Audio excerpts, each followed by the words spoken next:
네. 오늘 우리가 함께 은혜 받을 주님의 귀하신 말씀은 신약성경 디모데후서 2장 14절에서 21절까지 우리 한 절씩 교독하도록 하겠습니다. 디모데후서 2장 14절부터입니다. 이는 너는 그들로 이 일을 기억하게 하여 말다툼을 하지 말라고 하나님 앞에서 엄히 명하라. 이는 유익이 하나도 없고 도리어 듣는 자들을 망하게 함이라.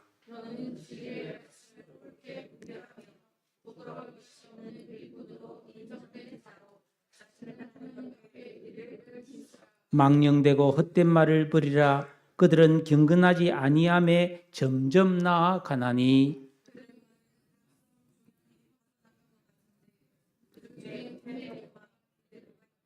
진리에 관하여는 그들이 그릇되었도다. 부활이 이미 지나갔다 하므로 어떤 사람들의 믿음을 무너뜨리느니라.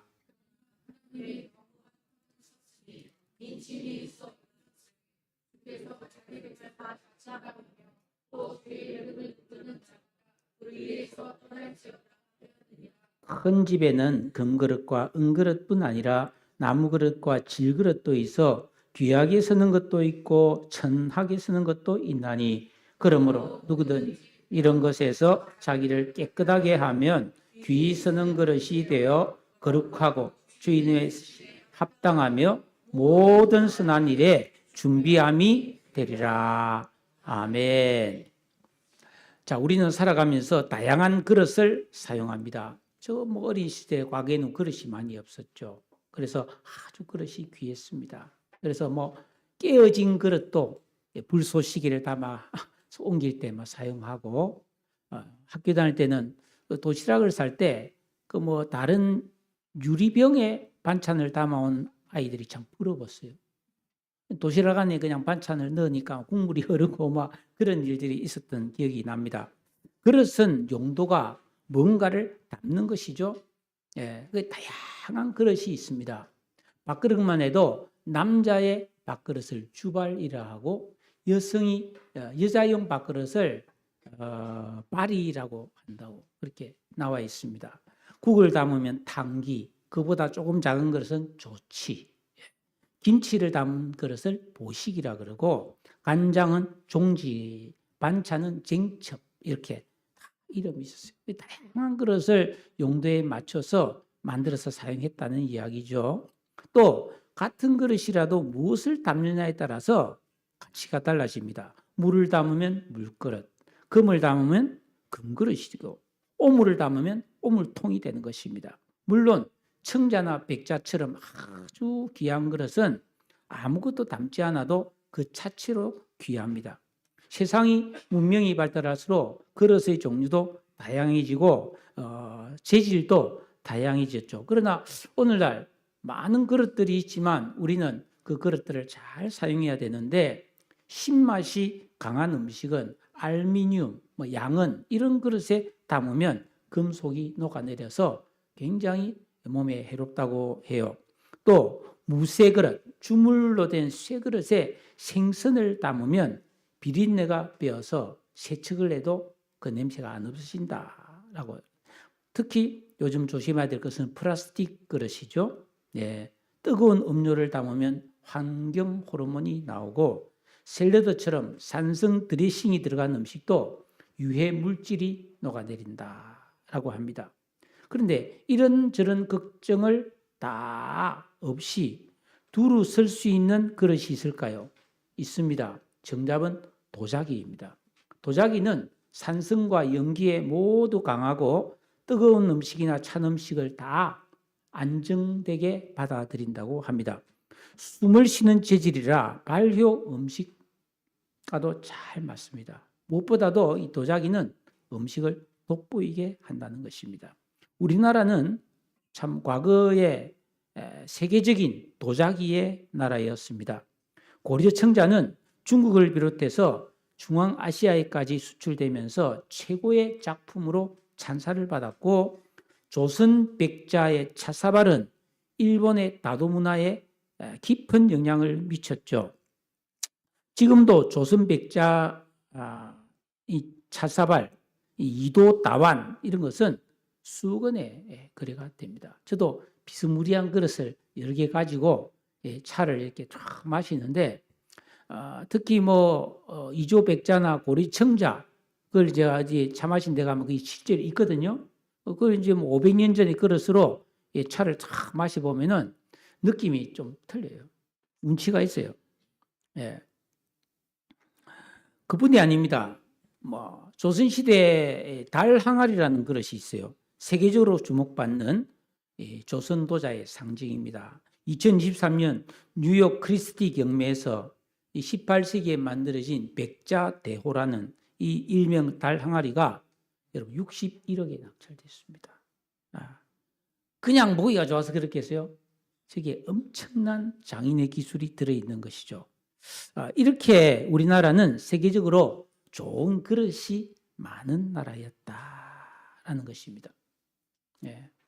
그 같은 그릇이지만 가치는 천차만별이죠. 그런데 동양도 그렇고 서양도 그렇고 흔히 사람을 그릇에 비유하곤 합니다. 그러니까 모든 사람이 다 평등하지요. 그러나 그 사람의 인격과 성품과 그 사람의 은행에 따라서 그 그릇 사람의 가치도 달라지는 것 같아요.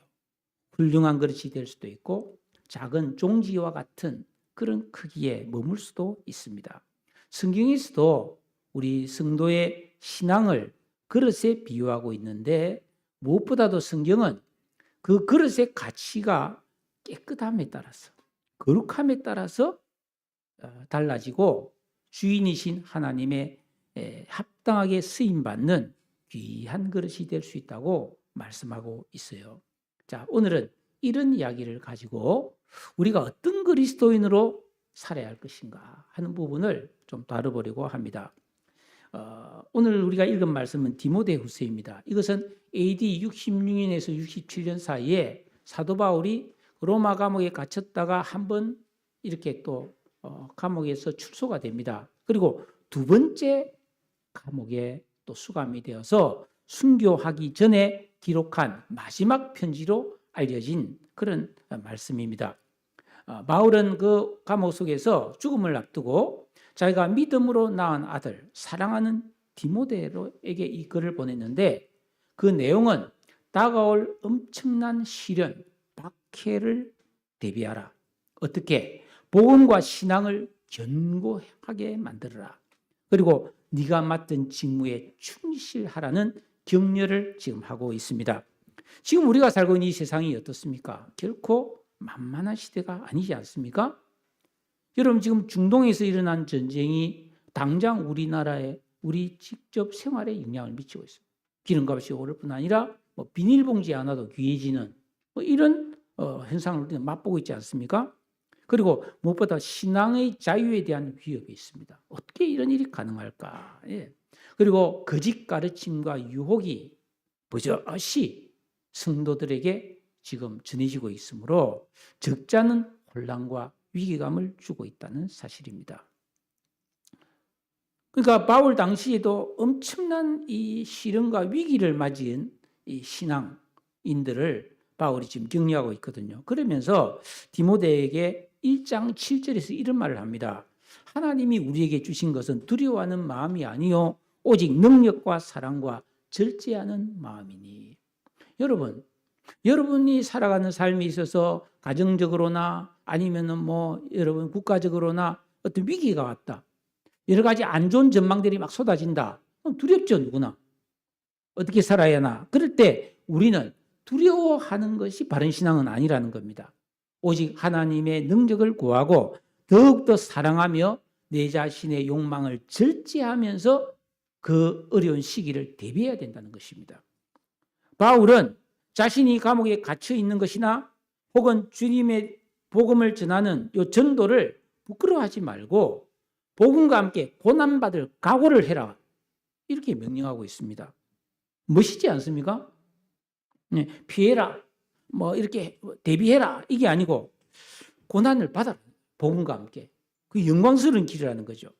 예수 믿고 구원받은 성도인 우리도 이 시대라는 환경에서 자유로울 수가 없지만 그럼에도 불구하고 우리는 반드시 그리스도인으로서 할 일을 해야 하고 지켜야 될 도리를 지키고 가야만 할 길을 가야 하는 것입니다. 디모데후서 특히 2장, 오늘 우리가 본 게 2장이잖아요. 2장에는 하나님께서 보실 때에 좋은 그리스도인이란 어떤 사람인가? 여러분도 판단하죠. 저 사람 좋은 사람이야. 저 사람 별로야. 여러분도 판단하죠. 하나님도 생각하신다는 거예요. 그럼 나는 그리스도인으로서 과연 하나님 보시기에 어떤 성도인가? 오늘 말씀을 통해서 한번 살펴보고 우리가 좋은 그리스도인이 되었으면 좋겠습니다. 2장 1절에서 13절 사이에 앞에 우리가 본 말씀에 앞달락에 보면 좋은 그리스도인은 충성된 사람이라는 겁니다. 그리고 좋은 군사처럼 생명 걸고 자기 사명을 감당하는 사람이라는 거죠. 또 경기장에서 법대로 규칙대로 경기에서 이기는 사람이 있는데 신앙도 마찬가지라는 겁니다. 하나님 말씀대로 살아서 복을 받는 성도가 되라는 것이죠. 그리고 농부가 열심히 그 고된 농사일을 아주 신실하게 수고해서 김을 메고 또 가꾸고 해서 추수하는 농부, 그런 성도가 좋은 그리스도인이라는 것이죠. 그러나 전혀 그렇지 못한 사람도 많이 있다는 것이죠. 네. 성도는 바른 신앙생활을 통해 그리스도 안에 있는 은혜를 힘입어서 강한 사람이 되어야 하고 또 어떤 어려움과 고난을 겪더라도 인내하면서 하나님을 기쁘시게 하는 믿음의 사람이 되어야 합니다. 바울 자신 지금 감옥에 갇혀 있지 않습니까? 그러나 엄청난 고난이죠. 여러분 감옥에 갇힌다는 게 얼마나 고통스럽겠습니까? 네. 그런데 그럼에도 불구하고 그가 감사하면서 이 고난을 견디는 이유를 2장 10절에서 예수 그리스도 안에 있는 구원을 영원한 영광과 함께 받기 위해서고 또 자기가 이 말씀을 전하는 이유는 바울을 본받아서 모든 성도들도 어떤 고난이 닥치더라도 이 고난을 잘 참고 믿음의 방식으로 이겨냄으로써 영원한 영광을 받는 사람이 되기를 원하기 때문이라는 거예요. 성도는 신실하신 우리 주님의 약속대로 2장 12절에 참으면 또한 함께 왕노릇할 것이요 하신 약속을 믿어야 합니다. 그래서 이 소망 가운데서 믿으신 주님, 신뢰할 수 있는 주님을 따르고 순종하는 좋은 믿음의 일꾼, 하나님의 일에 힘쓰는 사람이 되어올 것을 말씀해 주고 있어요. 어떻게 해야 됩니까? 그럼? 어떻게 해야 그게 가능할까요?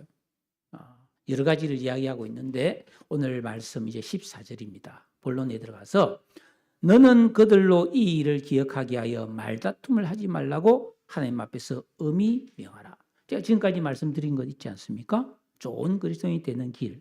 이거를 기억해라는 거예요. 그래서 말다툼을 해서는 안 된다. 네가 옳다 내가 옳다 싸울 필요가 없다는 것입니다. 여러분 교회는 여러 사람들이 모이는 곳입니다. 우리 교회만 해도 전국 각지에서 모인 분이 있고 외국에서 오신 분들도 계시지 않습니까? 서로 가치관이 다르고 살아온 경험이 다르고 일하는 방식이 다르고 같은 문제를 두고도 느끼는 감정이 다르고 우리 MBTI 보면 뭐 T형, I형이 완전 다르지 않습니까? 네.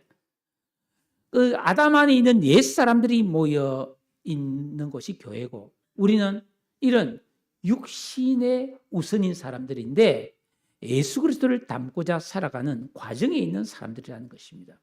그렇기 때문에 우리가 이 말씀 중심의 삶을 살지 않으면 우리가 얼마든지 부부도 그렇고 친구도 그렇고 우리 성도들 사이에도 말다툼이 생길 수가 있다라는 것이죠.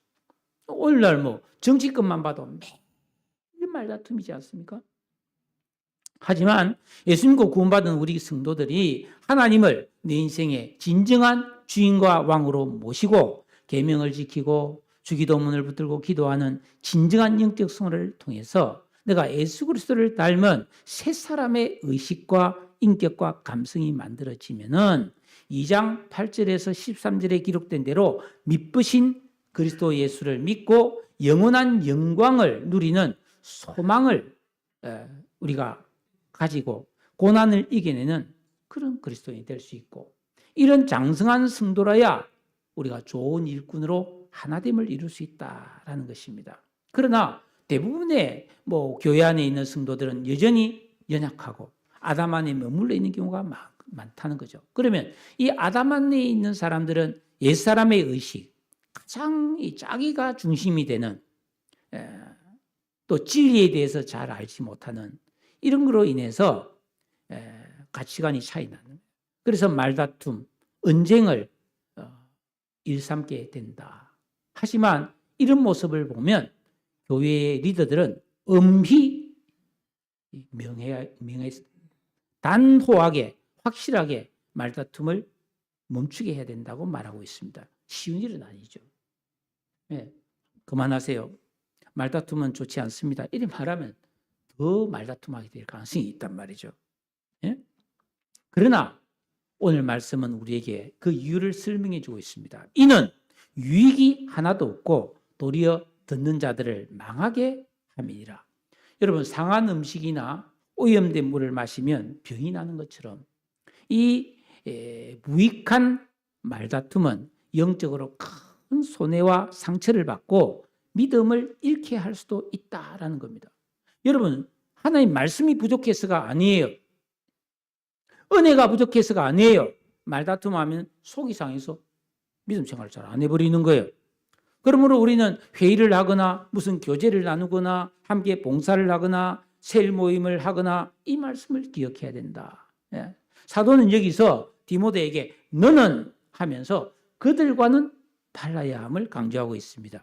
우리도 이 땅에서 많은 교회들이 있지만은 특히 우리는 말씀 중심으로 이 진리의 말씀을 붙들고 살아가는 계명을 지키는 성도들이기 때문에 여러분, 누구보다도 주님의 말씀을 더 순종하는 남다른 믿음의 사람이 되어야 할 줄로 믿습니다. 어떻게 달라야 하는가? 15절에 너는 진리의 말씀을 옳게 분별하여 부끄러울 것이 없는 일꾼으로 인정된 자로 자신을 하나님께 드리기를 힘쓰라. 너와 그들이 다르려면은 진리의 말씀을 옳게 분별할 수 있는 바른 의식, 감성과 지각이 있어야 된다고 말하고 있습니다. 여러분, 어떤 성도가 착하고 성품이 온순하고 믿음에 헌신된 사람이라 할지라도 진리에 관하여 18절에 있는 것처럼 진리에 관하여 그릇된 의식과 감성을 가지고 있으면 하나님을 기쁘시게 할 수가 없습니다. 아무리 좋은 사람이라도 하나님 말씀에 대한 올바른 분별이 없으면 절대로 바른 그리스도인이 되지 못한다는 것입니다. 즉 예수 믿고 구원받은 성도가 이 계명을 지키고 진실로 기도하는 이런 영적 생활을 통해서 내 안에 있는 아담 스타일, 악한 의식과 자기중심성을 고치지 않으면 결국은 끝에 가서 부끄럽게 된다는 것입니다. 근데 참 제가 안타까운 것은 제가 참 목사로서 부름을 받고 어떻게 하면은 내가 우리 성도들을 진리로 바르게 인도하는 이 소경된 지도자가 되지 말고 정말 밝히 알고 올바른 가이드의 역할을 할 수 있을까를 많은 고민을 하고 지금 이제 말씀을 전하고 있는데 참 안타까운 것은 여전히 이 거룩한 믿음에 뛰어들지 못하고 겉도는 분들이 있다. 찬송가에 얕은 물가에 머무는 사람이 있다는 것입니다. 저는 여러분에게 무조건 제가 하는 말을 다 따라라 그렇게 말한 적이 없습니다. 사도행전 17장 11절에 보면은 베레아라고 하는 교회에 믿고 구원받은 성도들은 더 신사적이어서 또는 더 너그러워서 하나님 말씀을 들었으면 그 말씀이 과연 그러한가 하고 깊이 상고했다고 되어 있죠. 그것처럼 여러분도 마찬가지입니다. 각자 개인 경건 생활을 해야 됩니다. 성경을 읽고 묵상해보고 궁금하면 요새 AI에 물어봐도 되고 책을 찾아봐도 얼마든지 가능하지 않습니까? 그래서 여기서 우리 교회에서 선포되는 말씀이 성경과 일치하고 진리가 맞다고 확신이 들면 전심으로 따라야 하고 새 목사의 말이 아니라 하나님 말씀으로 여러분이 받고 순종해야 될 줄로 믿습니다. 그러나 아니라면 이거 진리에 비춰봐서 아닌데 라고 생각이 된다면 분명한 이유를 여러분이 확신하고 다른 믿음을 따르면 됩니다. 그러나 이도 저도 아닌 응거주춤한 그런 신앙은 아니다라는 것입니다. 근데 이제 우리나라 성도들은 이 우리나라에 내려오는 문화가 있잖아요. 기복신앙, 샤머니즘, 불교적 영향, 이 사고가 쫙 젖어 있어가지고 이 진리의 말씀을 참 깊이 못 받아들이는 거예요. 네? 저는 성경을 아무리 보고 또 봐도 그래서 기독교 고전을 읽고 특히 여러분 칼빈의 기독교 강요라는 책이 있습니다. 종교개혁이 일어났을 때 그 유명한 루터가 오직 의인은 믿음으로 말미암아 살리라 하는 이신칭이 믿음으로만 구원받는다는 이 기치를 들고 종교개혁에 불길을 붙였잖아요. 근데 이게 더 타오르지 못했어요. 그때 칼빈이 나서 그리스도인들은 계명을 지켜야 된다는 이 율법의 제3용법이라고 하는 이 10계명을 강조함으로써 종교개혁이 완성이 됩니다. 네. 그러니까 종교개혁자들의 사상을 공부할수록 이 진리가 확실하고 또 제가 요즘은 기독교 윤리학과 공공신학이라고 하는 신학의 새로운 사조들이 굉장히 지금 서구로부터 우리나라에까지 들어오고 있는데 그런 책을 읽어봐도 결국은 이 신앙의 핵심은 계명이라는 게 딱 나오는 거예요. 근데 막연하게 이걸 뭐 공부도 안 해보고 이건 좀 이상하다, 뭐 율법주의 아닌가? 율법주의는 율법을 지킴으로써 구원받는다는 이야기 아니에요. 그러나 구원은 예수 그리스도의 십자가의 은혜 외에는 없습니다. 그러나 예수 그리스도의 십자가의 은혜로 값없이 구원받은 우리는 올바른 신앙생활을 위해서 반드시 말씀에 순종해야 되는 것입니다. 할렐루야. 그래서 저는 이 말씀을 담대하게 여러분에게 선포하고 있습니다. 이런 진심을 여러분이 잘 아시고 여러분도 좀 제발 공부도 좀 하셔서 진리의 말씀을 바르게 분별해서 거룩한 믿음에 헌신된 여러분 되시기를 축복합니다. 지금 우리 교회가 이제 새로운 중직자를 세우기 위해서 오랫동안 기도하며 준비해 왔습니다. 근데 참 어려운 일입니다. 네. 하나님 앞에서 부끄러울 것이 없는 일꾼으로 인정된 자를 세워야 하는데 믿음이 있고 실력도 있고 훌륭한 분이 없어서가 아니에요. 그런 분은 많아요.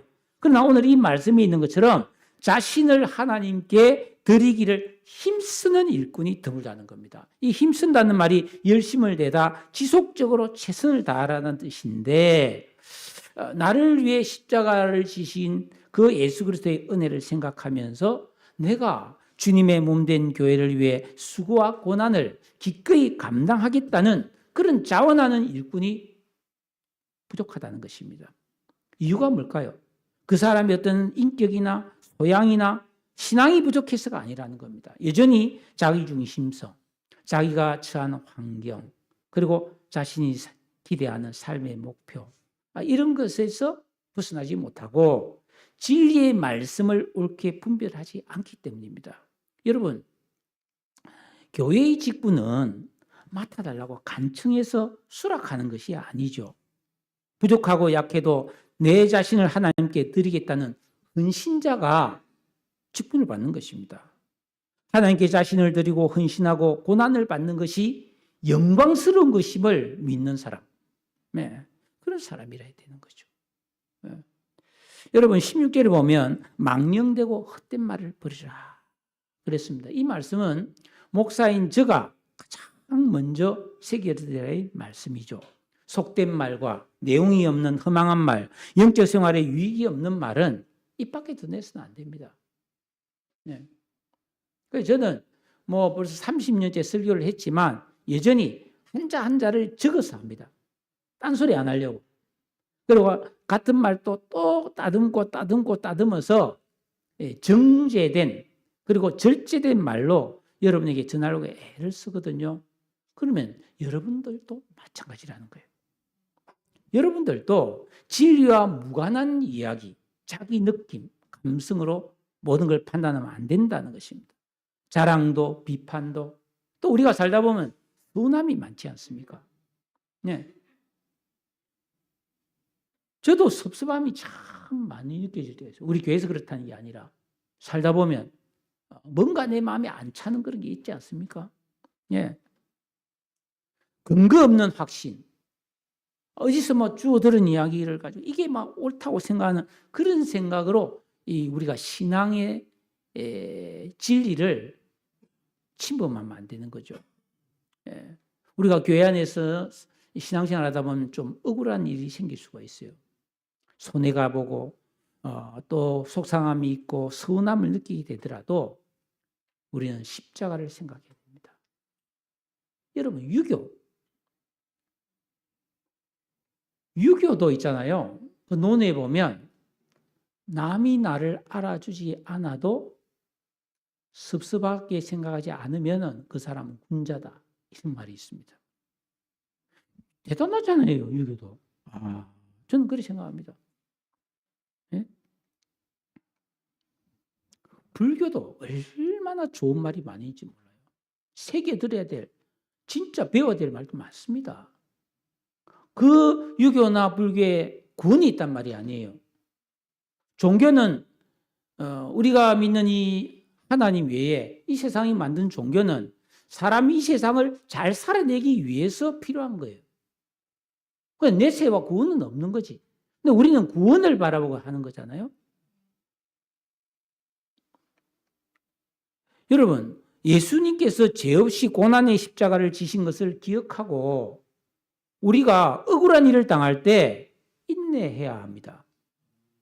그것을 잘 믿음으로 소화해야 됩니다. 나 억울해, 나 섭섭해, 나 힘들어 이런 말을 막 하고 다니면은 이거는 17절에 뭐라고 그랬어요? 그들의 말은 악성 종양이 퍼져나감과 같아. 여러분 복음을 전해보면 거룩한 말씀, 은혜로운 말씀, 진리의 말씀은 전달이 잘 안 됩니다. 잘 안 퍼져요. 근데 나쁜 소문이나 누구 흉을 보거나 그런 거짓 진리, 비방은 너무나 쉽게 전염병처럼 퍼집니다. 여러분, 하나님 말씀이 잘 퍼집니까? 사람이 한 말이 잘 퍼집니까? 지금 세상을 보십시오. 얼마 전에 우리나라에서 왕과 함께 산 남자가 1,600만, 1,700만이 봤다. 지금 그 단종이 유배간 저 영월에 있는 청령포에 막 사람들이 미어 터져서 막 진짜 혼잡스럽다는 그런 뉴스를 봤습니다. 어떤 유튜브에 영향력 있는 인플루언서가 어떤 집에 음식이 맛있다더라. 어디 가니까 너무 좋더라. 거기에 사람들이 모이거든요. 너무 잘 퍼지는 거예요. 그런데 여러분, 진리의 말씀은 잘 안 퍼져요. 전국 교회에서 이 말씀이 선포되고 있는데 그 말씀을 성도가 와, 하나님의 말씀이 이렇더라. 와, 성경이 이렇더라고. 퍼뜨립니까? 잘 안 퍼뜨립니다. 근데 우리가 이 악성 종양과 같은 망령되고 헛된 말이 퍼지게 되면은 많은 사람에게 나쁜 영향을 끼친다는 것입니다. 네. 근데 그들 중에 여기 보면은 후메네오와 빌레도 같은 사람이 좀 그런 사람이었다는 거예요. 이 사람들도 역시 그리스도인이었습니다. 근데 실명을 딱 거부하면서 이 고약한 사람이라는 거예요. 그런데 참 제가 감사하게도 18절에 보면은 한번 읽어볼까요? 18절 말씀 같이 한번 읽겠습니다. 시작.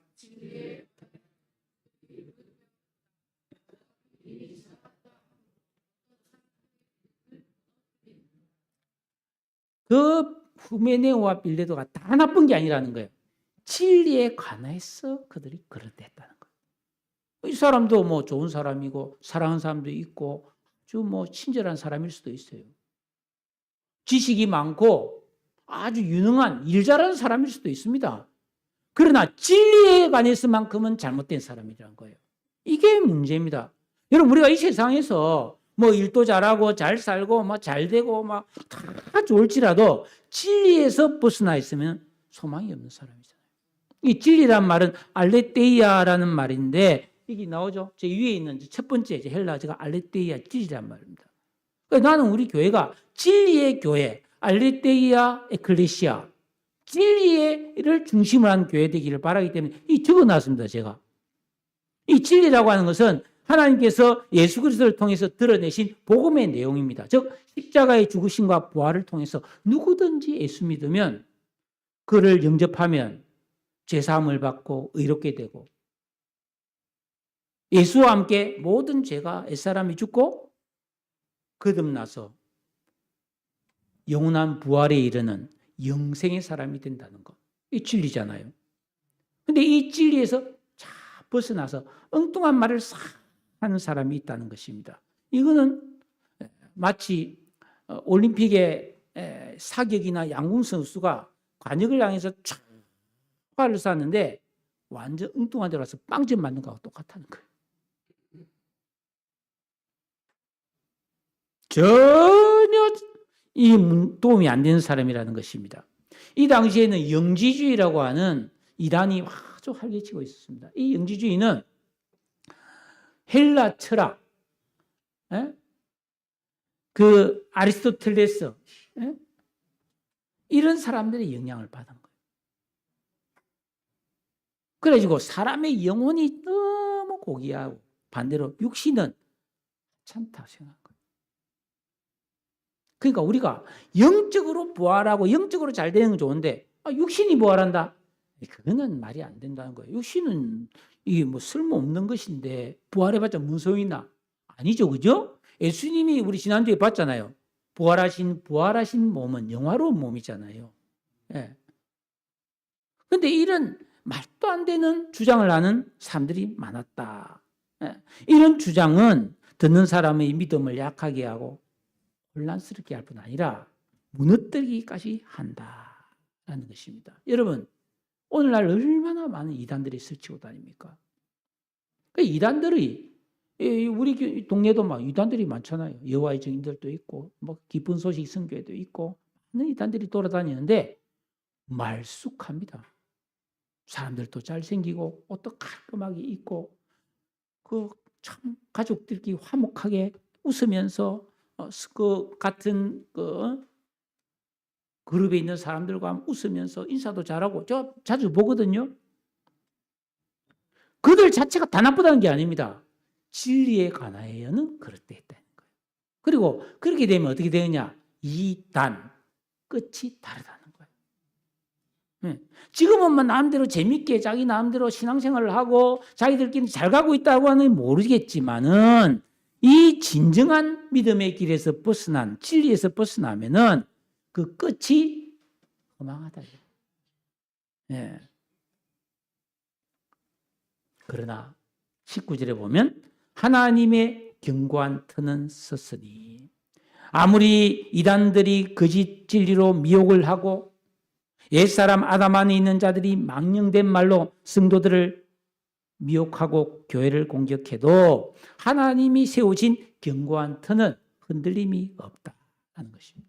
예수께서 마태복음 16장 18절에서 베드로가 주는 그리스도시요 살아계신 하나님의 아들이시니다 고백했을 때 내가 이 반석 위에 교회를 세우리니 음부의 권세가 이기지 못하리라. 여러분, 교회는 언제나 사탄의 공격을 받아왔습니다. 요한계시록을 보시면은 이 교회 외적으로는 짐승들, 이 세상의 권력자를 말합니다. 뿔 달린 짐승들이 막 바다에서 올라오고 그러잖아요. 이 짐승들, 세상 권력자들이 끊임없이 교회를 공격합니다. 왜죠? 권력자의 특징이 뭡니까? 지금 마음대로 하고 싶거든요. 법을 초월해서. 무소불위의 권력을 휘두르고 싶어하는 게 권력의 속성이잖아요. 그러나 언제나 교회는 뭡니까? 정치에 간섭하지 않은 것이 아니라 다른 정치가 뭔가를 끊임없이 말해주는 게 교회다. 그러니까 정치 권력자 싫어하지. 교회를 핍박하지. 그리고 음력, 이단 세력입니다.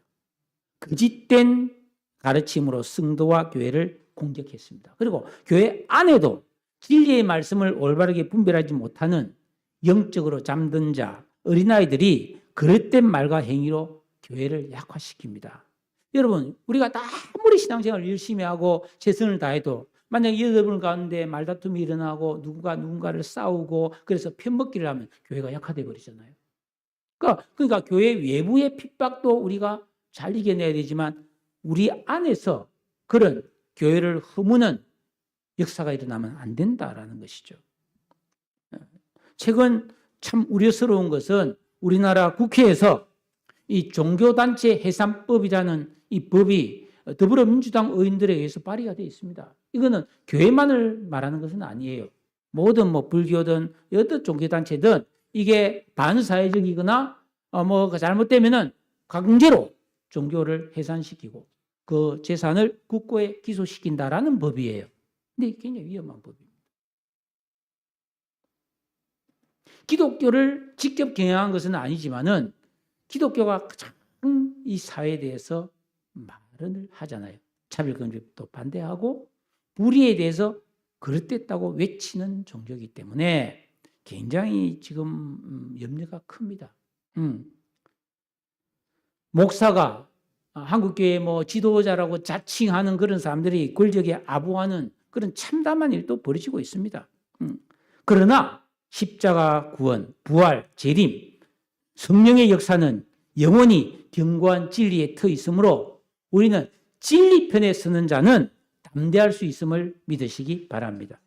왜요? 주께서 자기 백성을 아신다 하며 또 주의 이름을 부르는 자마다 불의에서 떠날지어다 하셨습니다.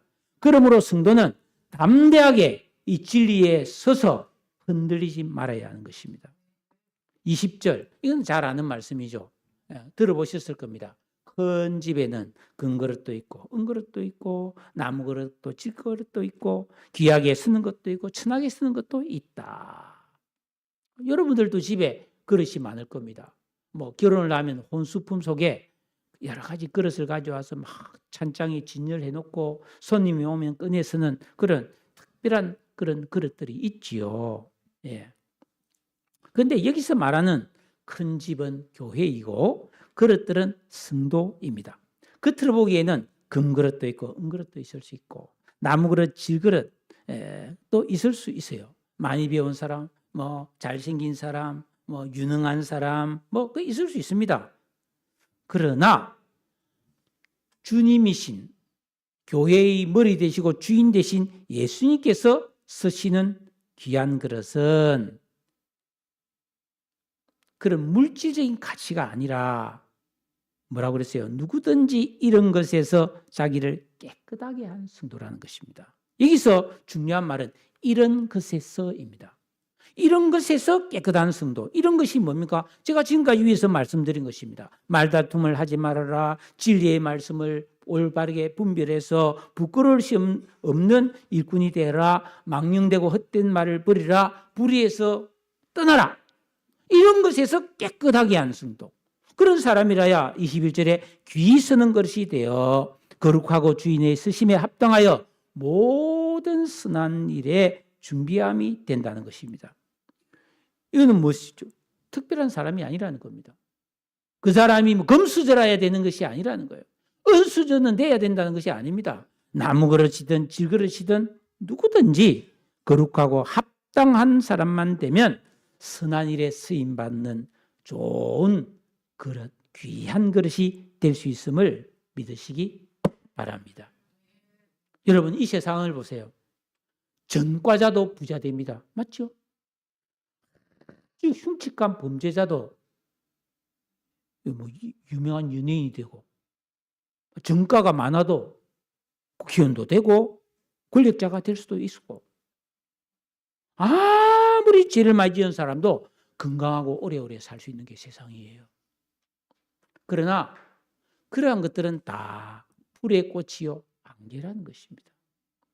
이 물꽃이 지난번 부활절에 만든 꽃인데 우리 권사님이 정성껏 해서 또 다듬었어요. 새롭게. 자, 다음 주에는 못 봅니다. 여러분 이거. 쓰레기통으로 갑니다. 이 꽃이라는 거예요. 지금 벚꽃이 다 떨어졌어요. 많이 떨어졌어요.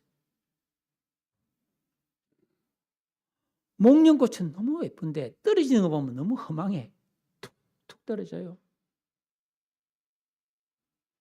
오늘 아침에 차하던 안개도 해가 나고 바람이 불면 싹 없어집니다.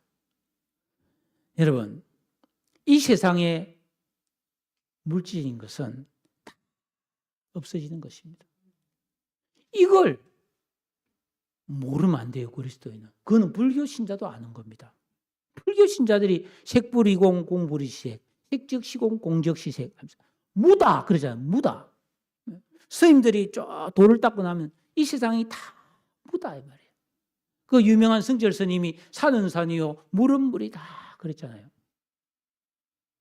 그 말은 엄청난 불교로서는 깊은 깨달음에서 나오는 말이거든요. 그게 성철 스님이 지어낸 말은 아니에요. 중국의 불교 책에 나오는 이야기인데, 산은 산이지. 근데 이게 천년 만년 수천년 수만 년 이러면 그 산이 없어진다는 거예요. 그러니까 지금은 산이 있지만 결국은 산이 아니다는 거예요. 이해되시죠? 근데 이거는 우리 성경에도 있는 이야기 아닙니까? 예수님이 재림하실 때 이 모든 우주 만물은 다 불타서 원소가 되고 무가 되어버리는 거예요. 그런데 무로 끝나는 게 아니에요. 그 무가 된 다음에 하나님이 새하늘과 새 땅을 창조하시는 영원한 실상이 만들어지는 거예요. 우리는 그 실상에서 영생을 누리지 않습니까? 할렐루야. 그러니까 우리 그리스도인들은 이 불교를 하는 사람들이 무야. 이거 꽃 무야. 다음 주 되면 무가 되는 거지.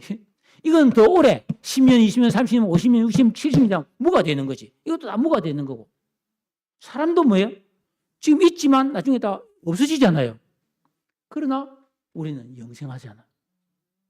그러니까 이 세상에 보이는 무를 위해서 인생을 걸면 안 된다 이 말이에요. 열심히 살고 최선을 다해서 우리가 살아가야 하지만, 그러나 우리의 진정한 삶의 목표와 방향은 영원한 것에 두고 살아야 됨을 믿으시기를 바랍니다. 그렇기 때문에 내가 살아가면서 항상 내 믿음을 살펴봐야 되는 거예요. 내가 지금 눈에 보이는 이 세상 것에 지금 너무 집착하고 있지 않는가? 내가 정말 믿음으로서 영원한 것을 소망하며 살고 있는가? 이걸 항상 점검해 봐야 되는 거예요. 이 세상의 애착과 집착을 내려놔야 되는 거예요. 이것을 우리가 바르게 훈련하려면 진리의 말씀을 옳게 분별하는 길 외에는 없어요. 성경을 사사로이 해석하는 감언 이슬에 속으면 안 됩니다. 성경을 막 샤머니즘으로 해석해서 여러분 복 받으셔야 됩니다. 하나님 모든 것을 다 할 수 있기 때문에 여러분이 무슨 문제가 있든지 다 해결됩니다. 이렇게 말하는, 위로를 많이 주는 교회, 이단들이 지금 그렇게 하잖아요.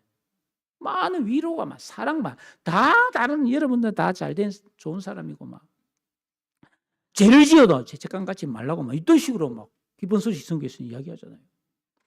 속으면 안 되죠. 말씀을 바르게 배우고 깨닫고 순종해서 선한 양심을 만들어야 망령되고 헛된 말에 속지 않고 경건한 성도의 삶을 살아갈 수 있음을 믿습니다.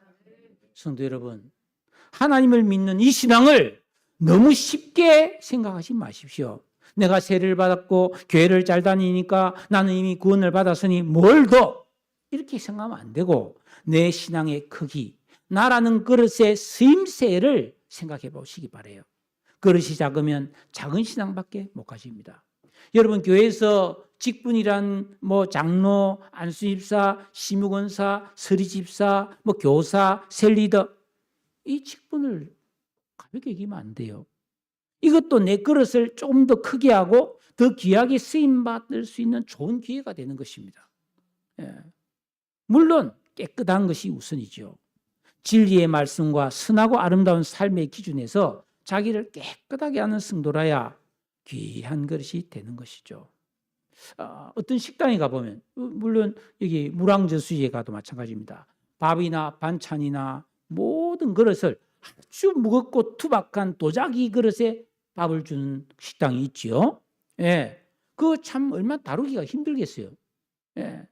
설거지를 하거나 하는 게 너무 힘들지 않겠습니까?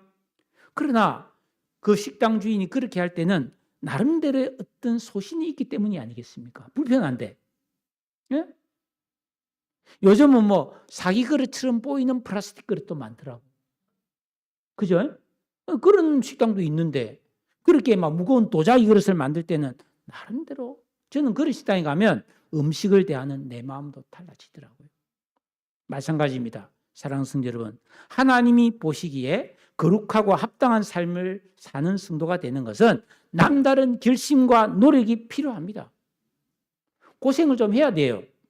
복음과 함께 고난을 받을 각오를 하셔야 돼요. 그러나 12절에 뭐라고 하세요? 참으면 주와 함께 영원히 왕노릇합니다. 쉽고 편안한 삶을 추구하고 세상 재미와 자기 소견에 옳은 대로 사는 그런 재미에 취해 살면 뭐 세상에서는 한 세월 잘 살지 모르지만 하나님께는 쓰임새가 없습니다. 21절에 주인의 쓰심에 합당한 깨끗함과 거룩함을 구비한 성도가 되어야 모든 선한 일에 준비함이 된다고 되어 있습니다. 이것이 참으로 우리 인생이 가치 있게 되는 비결입니다. 영원한 복과 영광을 준비하는 길입니다. 말씀을 이제 마칠게요. 여러분 고려 청자나 이조백자는 그 당시 만들어졌을 때는 그냥 흔한 그릇일 수도 있어요. 근데 세월이 많이 흘러서 그 그릇이 얼마나 대단한 정말 장인의 작품인가가 드러났을 때 막 수억이 요만한 막사발이 수억을 한단 말이에요. 그 가치를 세월이 지난 후에 인정받았단 말이에요.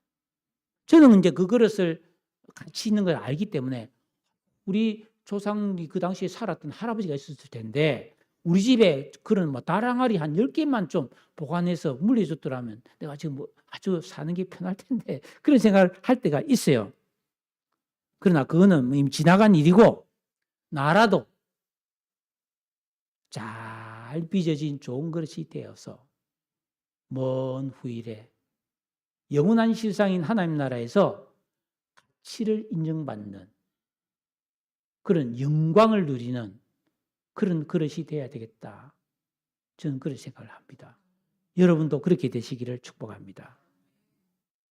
자기를 가꾸며 나를 다듬으며 내 삶을 정돈하며 그래서 깨끗하고 거룩한 그릇이 되시기를 바라요.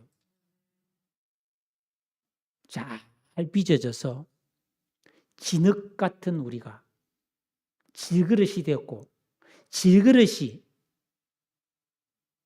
연단을 받아서 보석이 되는 거죠. 네. 이 길을 갑시다, 여러분. 그리고 좋은 그릇으로 주님 앞에 쓰임받는 믿음의 일꾼 되시기를 다 주의 이름으로 축복합니다.